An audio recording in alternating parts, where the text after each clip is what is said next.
I've not seen a lot of these GQ tattoo stories, but I imagine sometimes people will give you a really far out story about why they've got their tattoos. Not going to be a lot of that here. A lot of these are just random, but there's none that I regret, like that one on my arse. Hi, I'm Louis Tomlinson. I'm here with GQ today to talk through some of my tattoos. Before I got in band, I said to anyone who knew me, I'd never have a tattoo and I'd never smoke cigarettes. My life went a different way, and the first tattoo that I got, and I thought it was going to be the only one, I reckon I was about 20, 21 around that time. When we were in the band, we agreed that we would all have matching tattoos on our ankles of just like crosses, basically. And we all then got it done, except for Niall. But we did actually all agree that we'd do them all together, but Niall never got his done. It's a stag, is it, I'm told? Again, no reasoning behind it, wanted something big for my arm, and that's why I got it. I have a heart above it, and this were a really bad tattoo before. This is the only cover-up I've ever had, actually, this one. Really weird, like a heart, and it had like headphones with like horrible decision, but that's the beauty of a good cover-up. I think almost by accident, especially here, it's almost a bit like sketchpad, notepad kind of vibe, you know what I mean? And most of these are done in different places, different cities, different countries, different ability of tattoo artist, you know. I mean, this is probably my worst tattoo, even though it's pretty small. It's not great quality amongst all my tattoos, but this is pretty horrific. The lines aren't straight. It was meant to be an X. I mean, that looks all right there. Put my finger over it. Take it away. Horrible. Robbie Williams, the two of us were on the X Factor together, judges, and I think we've been joking before on the panel saying we should tattoo each other. So we did add X's each. I put an X on him. Not gonna lie, I did a pretty good job. And then I let him have a go, and he's made a horrible job of that, if I'm being honest. Compass, absolutely no meaning behind that one.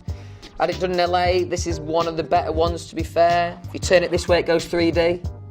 This way, 2D, you know what I mean? A bit like that. And it points to home, which isn't that sweet, you know what I mean? This little skateboarder here, I used to like to skateboard a little bit when I was younger. So I think maybe I seen this on Google. I was like, yeah, right, I'll start with that. And then I just got this really ugly line underneath it. And I remember, you know, before I had other tattoos there, it looked pretty gross, that. That's the skateboarding, man.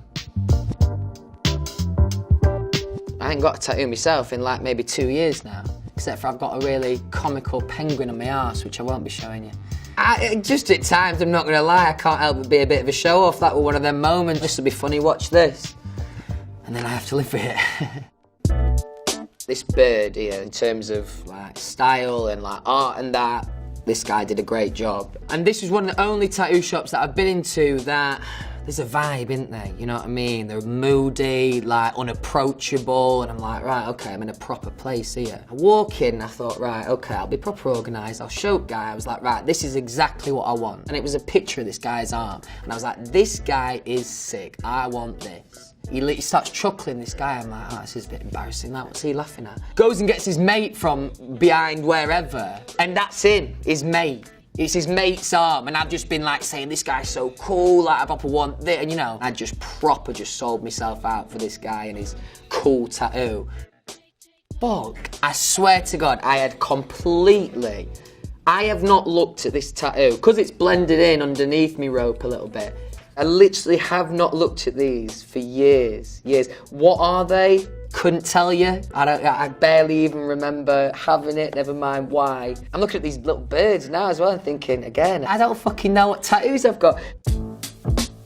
I had a very violent past. No, there's absolutely no reason behind that. There's about 100 tattoos that are pretty common. I'd say dagger's one of them, and I'd just seen it on a few different people, a few different pictures, so I was like, I'll have a bit of that. Oh, this one is a little bit sentimental, actually. It says, given a chance, and I think, yeah, it's a lyric of a Kings of Leon song, and when I was younger, before I was in the band, you know, you always like to put a little bit of, on your bio is like a bit of a lyric, and it was that lyric. So I kind of taken that on with me. On my ankles here, that says the. And this says Rogue, and that was naming me band that I was in before One Direction. Ironically, those fuckers kicked me out the band, but still, I'm the bigger man and I will get it tattooed on my body. They all hurt. Anyone who's saying they don't hurt is bullshitting. They all hurt. I always like to just, before I get in chair, like give the guy a bit of a disclosure and be like, look lad, I am a bit of a wimp with pain. It's not as if I have searched across the country or globe to find the right artist on any of these, to be honest. It's only after the event, and your skin starts getting used to it, that you realise how bad some of these are. What I need a full day just going into some proper champ tattoo guy and he could just fix me up. It's been quite a fun journey for me, not taking it too seriously getting tattoos, because most people take them really seriously, you know what I mean? Spend months over working on the exact one, and they'll give you like a far out story about what the bird means and freedom and all that. But I think, just get to tattoo shop and decide when you're there.